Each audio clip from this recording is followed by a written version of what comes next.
भाई जो हिसाब मांगना है वो अपना हिसाब तो दें पहले।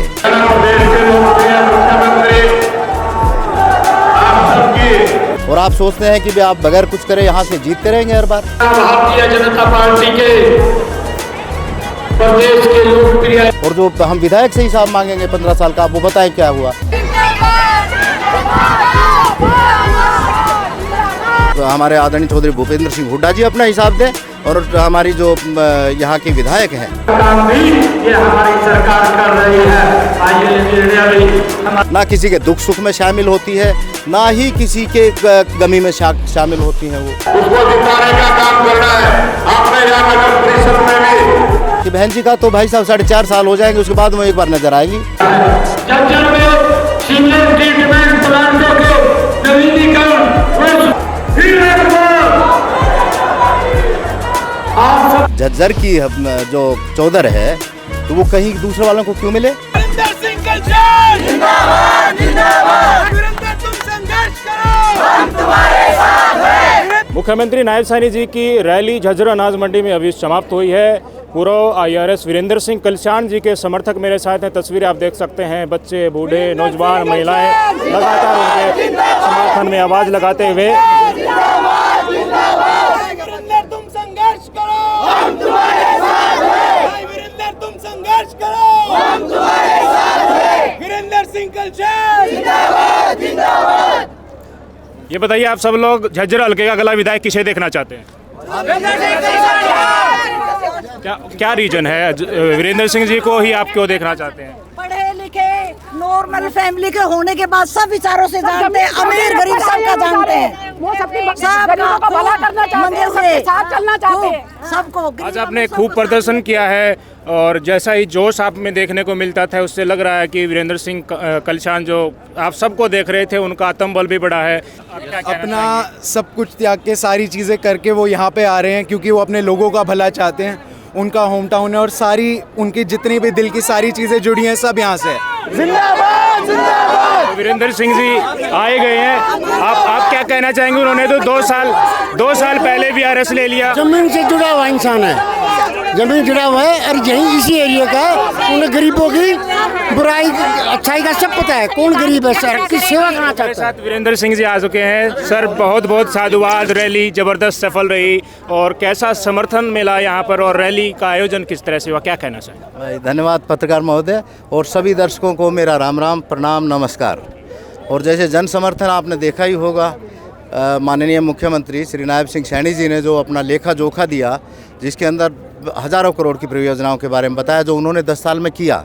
अब क्योंकि आचार संहिता लग गई है, वो आए थे कि कुछ और भी काम करने बाकी थी तो वो घोषणाएं करें, लेकिन उन्होंने कहा कि भाई मैं 4 तारीख के बाद में, क्योंकि अब आजकल आचार संहिता लग गई, 4 तारीख के बाद में जो हमने घोषणाएं करनी थी वो ब्याज समेत कर हम यहाँ पे उनको धरातल भी लेके आएंगे और अनाउंस भी करेंगे। उन्होंने हुड्डा साहब जो हिसाब मांगो यात्रा कर रहे हैं उनको भी करारा जवाब दिया है, और हमारे झज्जर हल्के के विशेषकर कुछ मुद्दे जो पेंडिंग हैं उन्होंने बाई नेम बताया है। जो रोड का मुद्दा पेंडिंग है उसका भी उन्होंने कहा कि टेंडर हो चुका है। खुद मुख्यमंत्री जी ने आज हल्के वासियों को अपनी जुबान से आश्वासन दिया है। ये सीधा संवाद एक तरीके से करके, क्या कहना चाहिए? जी बिल्कुल, आप ठीक कह रहे हैं। भाई जो हिसाब मांगना है वो अपना हिसाब तो दें पहले। भाई इससे पहले 10 साल ही, अब खाली 10 साल से ही है BJP सरकार, और उससे पहले तो हुड्डा सरकार थी। और मैं तो मांगता हूँ हिसाब यहाँ पे झज्जर के जो विधायक से कि आप अपना हिसाब दो, हमें बताओ कि आप 15 साल से लगातार झज्जर में हैं और आप सोचते हैं कि भी आप बगैर कुछ करे यहाँ से जीतते रहेंगे हर बार। ये कोई गारंटी नहीं है। सड़कों की हालत देखो, विधायक फंड में जो पैसा मिला, जो मिलता है उसको नहीं लगाया गया। और जो हम विधायक से हिसाब मांगेंगे 15 साल का, आप वो बताएं क्या हुआ।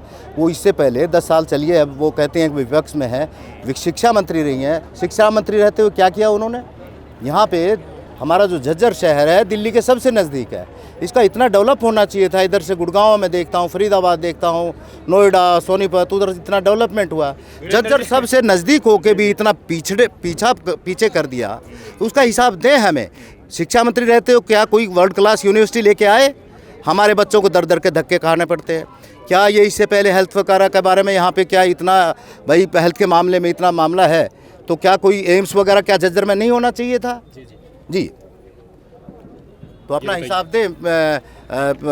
हमारे आदरणीय चौधरी भूपेंद्र सिंह हुड्डा जी अपना हिसाब दें और हमारी जो यहाँ के विधायक हैं बहन जी गीता भुक्कल जी, वो हिसाब दें कि क्या किया है।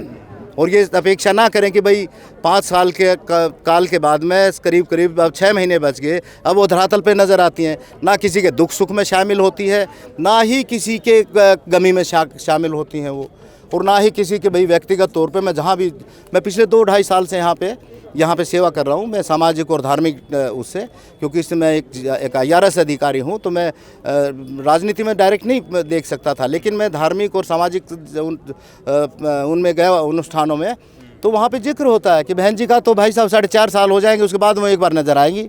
हुड्डा साहब कहते हैं कि चौधर का मामला है, रोहतक की चौधर चाहिए, लेकिन देखिए मैडम जी तो करायत से ही विधायक रह चुकी हैं।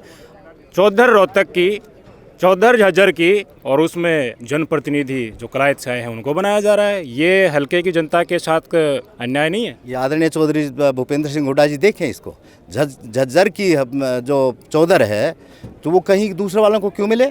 हमारे यहाँ पे बहुत योग्य उम्मीदवार हैं, जिसको भी टिकट मिले तो वो यहाँ से करेंगे प्रतिनिधित्व, और वो यहाँ से भारतीय जनता पार्टी का परचम लहराएंगे और काम करेंगे। और उनमें से मैं भी आज एक, जैसे आपको पता है, बीजेपी ज्वाइन किया है।